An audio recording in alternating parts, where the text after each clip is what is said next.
Welcome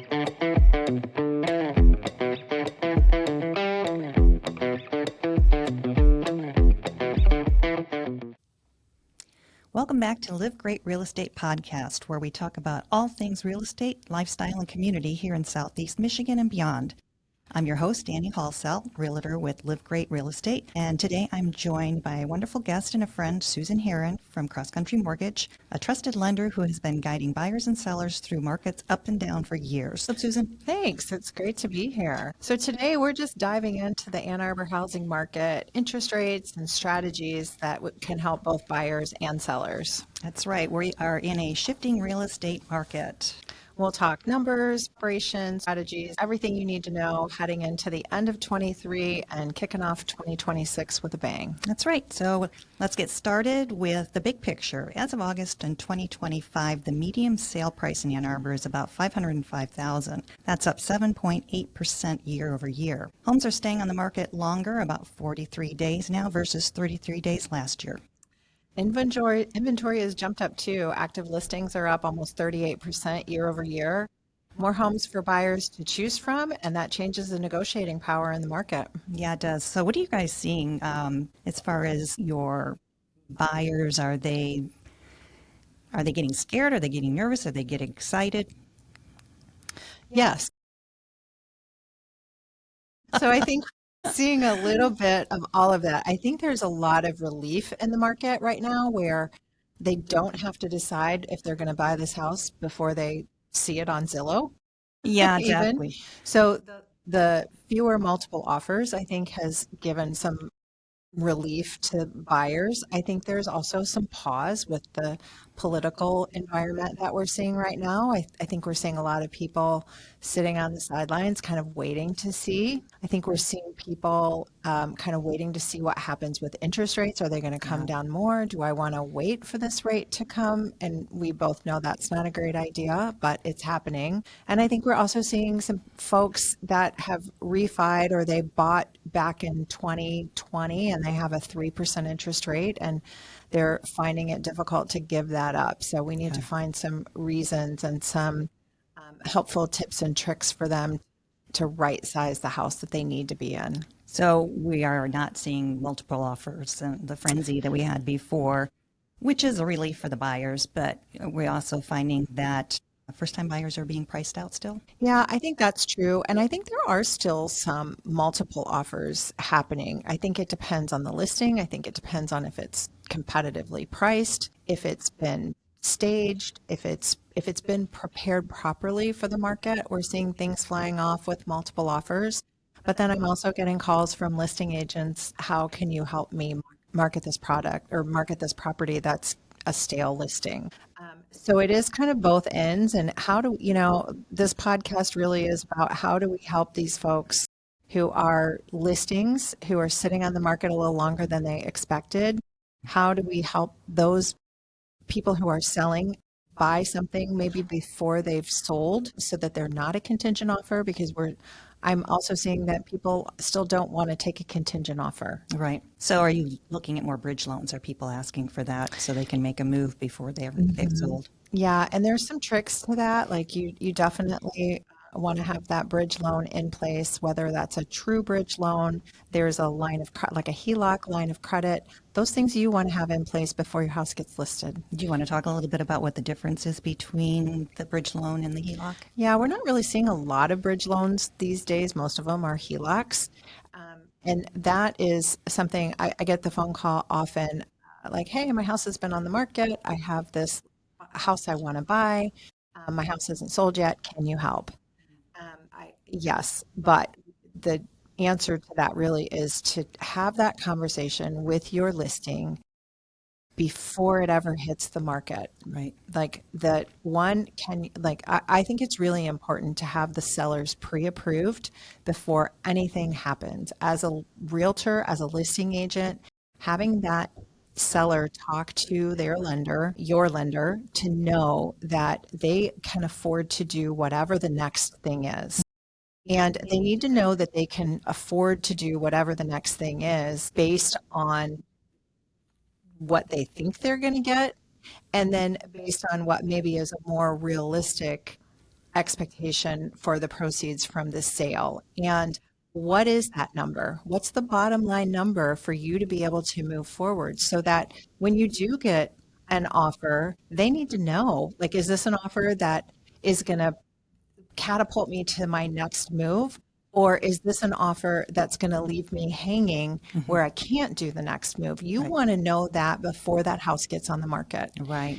And also, if you're going to need that money, if you're going to need to liquidate some of that equity, to unlock some of that equity to be able to do the next thing, you're going to have to do that prior to it being on the market, or because the HELOC isn't going to happen once it's listed. Lenders don't want to do that. At Cross Country, we have a buy before you sell product. And essentially that just helps buyers buy before their house is closed. They need to agree to list it within 90 days of closing on the next one. And then we don't count the liability of that current property against them. So they have to have the equity, they have to have the money from maybe a small down payment, but we're not counting that against them, which helps them afford more, helps them qualify for more. Are they going to be making payments on their current mortgage as well as the new HELOC? Yes, ma'am. Okay, so they need to have that big conversation that they're going to have the money in order to do that. And then they also have to have the conversation of what is your bottom line before you do that, because Yeah. And what are some other options? You know, what are some strategies? How do you and I partner together with the buyer and the seller to make strategic moves? Is it, how do they negotiate their contract, both the sell contract and also the contract to purchase? There's just a lot of things. There's a lot of moving parts. And I think it's really important to have the lender be part of that conversation, not only with them as a buyer, but also as a seller, to help them just make informed decisions that's going to help them move forward. Let's just talk about rates for a minute, because we were just discussing whether people are going to be waiting till their rates come down again. So a year ago, September 2024, the 30-year fixed mortgage was at 6.08. This September, it was 6.3. But that's actually down from the mid-2025 peak of around 6.85. So buyers today are saving compared to just a few months ago, but it doesn't seem like that's really kind of shifting how they're viewing it. Yeah. So, I mean, if you think about that, a $400,000 loan, the monthly payment in July of 2025 peak was about $26.21 a month. Today at 6.3, it's about $24.76. So a savings of about $145 a month, which is real money back into their budget. So helping people to understand where we are. Do we think this rate is going to come back down? Maybe. But I don't think that I think it's a mistake to wait to see what happens, because it's all about affordability. And so as rates come down, there's going to be more buyers out in the market. Then what happens? It's more competitive. Now we've got multiple offers. Now prices are going back up. It's, the best of the best would be rates would come down and prices will come down. But that's not going to happen. Honestly, we're seeing price adjustments, quite a few of them. But I think that the sellers were still believing that the market was going to sustain the price that they feel their house is worth. And so I know that there's been a lot of conversations with agents and their sellers to try to adjust with the market. And I know in our office, the one conversation is to, speak as you're doing the listing that, today's market is this. However, next month's market may not support the price that you have it listed at. So be prepared to do an adjustment to help, move your house and get it sold. Not what the sellers want to hear, but. I think that's something that sets realtors apart from one another, is how much of a conversation, how much of a real honest conversation are you guys having with your sellers, right? Correct. That you have to, sellers sometimes live in their own world and they see what their neighbor sold for 6 months or a year ago. And it should be, my house should sell for more than that because I have this great bathroom or kitchen or whatever. And it's 6 months later. But that may, because it's 6 months later, might be the reason that it doesn't sell for more and might be the reason that it sells for maybe a little less. So I think, yeah, having that really honest conversation and going into the listing appointment, like, look, I'm not going to tell you maybe what you want to hear. I'm going to tell you what you need to hear. That's true. And I'm going to tell you, I'm going to be honest with you about where we are in this market. And yes, comps might be really strong right now to show that this supports the value. And an appraiser may tell you it supports the value, but your market is going to tell you what it's going to sell for. Exactly. But another way of looking at it is just seeing the stats. The folks have to realize that a year ago, their house on the market would be this. Okay, you have not gained 20% equity like you did in 2020, but you just gained another 4% equity. Pricing it as if you got 10% equity is not what the market's going to support. So I think that's where the shifting market is really the perception and how people are seeing things, and a lot of conversations, a lot of statistics, removing emotion out of it, which is very difficult. But I find that it helps if not just I am talking to the person, but the lender is. You know, as many people that can support the data, it's just not one person. Yeah, and sometimes just having that the lender come in and say exactly the same thing maybe that you're saying, or something that supports. It's, you know, it's kind of like your kids. You might tell them something and then the neighbor tells them exactly the same and they're like, oh, look at that. Yeah, I should probably do that. You're like, I've been telling you this for years.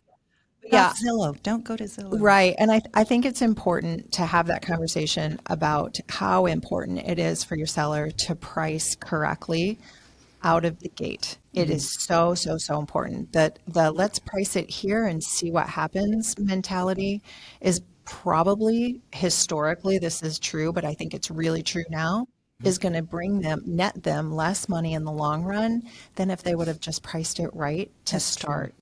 And it will be, not only will it get them more money, it will bring them less stress because the house is going to be on the market for less period of time. Well, and more than ever, I think it's important to look at what's happened over the last 3 months. You can see what's on the market, what's been sitting, but look at things that have been removed that have not sold. Yeah. And that'll tell you where were they priced at. And then look at your solds as well, instead of looking at the neighbors down the way that sold last year. Yeah, or the house across the street that just went on the market for some crazy list price. Just because it's on the market doesn't mean they're going to drive that price. Right. So listen to your agent who is skilled, who is your trusted advisor. You're trusting them to list and sell your house. Trust them in the price that they give you because they're the ones out on the street day in, day out. They know what else is on the market. They've been through every house in your price point, right? They know how your price compares and have a pretty good sense of where it's going to sell. So listen to them. That's what you pay them for. Right. So getting away from the numbers, you and I have had the conversation about how important it is now to prepare your house. Again, back 2020, 21, people were putting their house on the market with no forethought, no repairs, and they would have 75 people come through their house in a weekend and have multiple offers come Monday to choose from. That is not happening now. That is not. We're seeing a lot of folks that, they don't have the extra income to put a new roof on a house. Insurance has skyrocketed. People are looking at PMI. There's so many extra costs in purchasing a house that they want to be able to move in and know that their mechanicals aren't going to fail the first year that they're there. So that is a conversation we've been trying to have with folks is do a good cleanup. Spend a little bit of money to have a contractor come through and make sure your mechanicals are in good shape, your roof is in good shape, clean your outside. I think just washing your front porch and your front door is amazing. Pretend you're having a party. Do the things that you would do before you had your group of friends come through your house for a party. Clean it up. You have one chance to make a good first impression. So yeah, outside, pull the weeds and lay some new mulch. Mulch goes such a long way. Do the little things that are going to really make a difference. And would you buy this? When you're going as a seller, now you're a buyer. When you're going through these properties, what do you think when you pull up? If it's fresh and clean and neat, you want to go inside. If it's, the weeds are to the roof, maybe you're like, And And here's the other thing that I think is the sort of unspoken part of that is you pull up to a house and the weeds are to the roof. What's your first thought? Lord have mercy, what's inside? Yes. Right? And you're looking for all of those little things and you're expecting those things. Maybe it's perfect inside and they just hate yard work, but your thought is like, oh gosh, what are we going to find inside? You pull up and it's neat and clean and very well mannered and maintained, your thought is, wow, it's probably like this inside. So it's a whole different mindset just to walk through the front door. And the same happens at the inspection, right? When the house is really well maintained, you're kind of willing to overlook some of those little things that when there's a million of those little things, you're not so willing to overlook. Yes, no, I agree with that. Boy, now I'm thinking about having my friends over. They're judging what my house. They are totally judging what your house looks like. And certainly when they're going to be a buyer, they're judging it. That's right. So let's talk about some strategies if your listing is not moving. What can we do? Their listing's been sitting there for quite a while. You as a lender, what do you suggest to your real estate agents who call and say, hey, what can we do? Yeah. So there's a lot of things that we can do, right? I think one of the first things is we have to look at affordability and how do we make your house, your listing, the most affordable house in that price point. And I think the easiest way to do that is through offering something that we have kind of termed flex cash. So it's simply like a seller concession. They're going to give some money back and allow that buyer to use that money the way it makes the most sense for them. Do they need help with some closing costs? Are they short the cash up front to get into this house? Or maybe they're short the cash up front, but mom and dad are going to front that for them, but the monthly payment coming in is a little tight.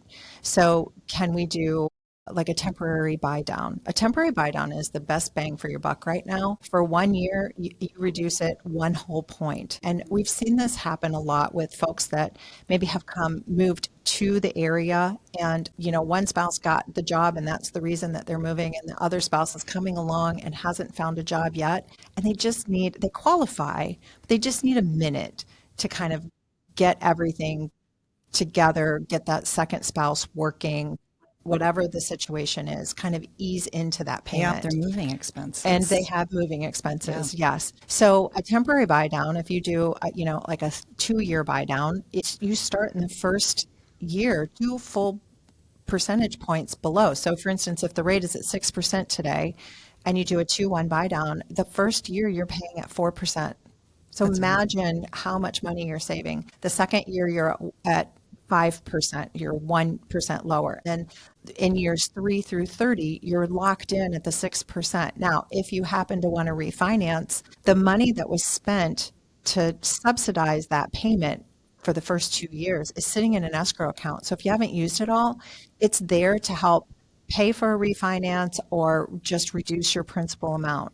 That is a significant savings for buyers, and it's not a significant amount for the seller. So the seller is making that payment, and the benefit would be that they know how much they're going to be compensating the buyer by doing the buy down. Yes. And so they're not going to be giving a lump sum to them just as a concession. It is a concession. Yeah, it is a concession. Then the buyer uses it how they see fit. So it's just coming off the seller's bottom line. If it's $5,000 or whatever the number is, it's coming off the seller's bottom line at closing. They do it. That money sits in an escrow account and it's managed by the lender, right?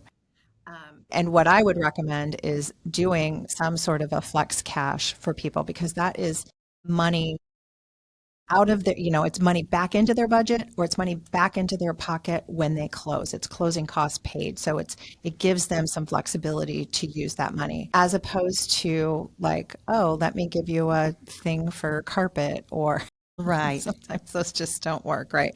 So that's money back in their pocket that they can use where they need to use it. Now, I would also recommend a small price reduction to go with that, because when you give a price reduction, then that pumps it right back into everybody's inbox that has liked it or seen it on Zillow. It's going to put it back up. And then I think most importantly, if you're going to do that as the agent, I think you need to advertise that so that other people, so that they know. So you need to change your description in the MLS so that is blasted out not only in the MLS but in all of the third-party Zillows and Realtor.coms and all the places that people are looking. Right. Maybe update a few pictures and just freshen up your listing a little bit. If it's not staged, I'm a huge believer in staging. If it's empty, maybe it's digitally staged, but give them some idea of what this place looks like, because there's nothing less warm than walking into just an empty house with empty rooms. So even if it's just digitally staged and they can at least see what it's going to look like, even if it's not when they walk in the door, but it's when they see it online. I think actually that's huge. Did a cost versus return home staging examples that we'll put into the show notes. But basically, is it was staging worth it? And the answer is almost always yes. Even a small investment like $500 in decluttering and accent pieces can return up to $5,000 or more in a higher sale price with fewer price cuts. So that is a huge return on your investment. Yeah, show me a seller that wouldn't give you $500 to get $5,000 back. I'm in. I'll take it. All right. So the bottom line, buyers take advantage of improving affordability. Sellers get competitive with pricing and prep. Both have the opportunities to be in the market. Yeah, if you're thinking about buying or selling, let's connect. I'm happy to, run some custom payments, show you what that payment's going to look like, how much you need to bring for closing, sort of work with you and your agent to be strategic on how do we get you from where you are today to where you want to be. And we'll make sure we have your contact information in the show notes. And for our listeners, if you'd like to learn more about LIVgreat Real Estate, connect with us on social media. Same thing with Cross Country Mortgage and Susan Heren. And as always, thank you for tuning in. Be sure to subscribe, share this episode, and join us next time for more stories from people shaping the real estate in our communities. Thanks for having me. Have a great day. You too. Bye-bye.